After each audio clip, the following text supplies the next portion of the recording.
তো hello guys, welcome back to my YouTube channel Amrit Arjun. তো অমৃত অর্জুন চ্যানেলে তোমাদেরকে অনেক অনেক স্বাগত। তো বন্ধুরা, আমি আমার ব্লগটা স্টার্ট করলাম। তো এই ভিডিওটা একটু দেরি হয়ে গেল। এটা একটা অস্থি তোলার ভিডিও। আমার এক ছোটো বোনের বাড়িতে অস্থি তোলা হয়েছিল পদর্পণ নেওয়ার জন্য। তো তোমাদেরকে ভাবলাম একটু শেয়ার করি কীভাবে অস্থি তোলা হয় না হয়। সম্পূর্ণ ভিডিওটা শেয়ার করব তোমাদের সামনে। তোমরা ভিডিওটা স্কিপ না করে দেখো, ভিডিও একদম ছোট্ট। তো বন্ধুরা দেখো, এখন আমরা রেডি হয়ে চলে আসলাম। অস্থি তুলতে গিয়ে গা তো কোদা হয়ে গেছে, মানে মাটি তোলা হয়ে গেছে। এখানে প্রায় 5টা অস্থি আছে, 5 জনকে তোলা হবে।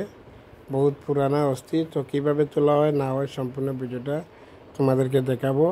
তো দেখো, একটা কিন্তু প্রচুর গাত মানে মাটি তোলা হয়ে গেল, কিন্তু অস্থি তো মিলছে না। তো শেষ পর্যন্ত কোনোটার মধ্যেও একটার মধ্যে অস্থি মিলছে আর বাকিটির মধ্যে মিলে না। তো তোমাদেরকে এই দেখো, এখানে সবাই মিলে গাঁত করছে আর সবাই দাঁড়িয়ে আছে অস্থি দেখার জন্য। আর এরপরে দেখো বন্ধুরা, আমরা মানে অস্থি তোলা শেষ। তো পরবর্তী সময় এখানে কীর্তন শুরু হয়ে গেল। তো আজকের ভিডিও এই পর্যন্ত, পরবর্তী ভিডিও দেখা হবে। Thank you, tata.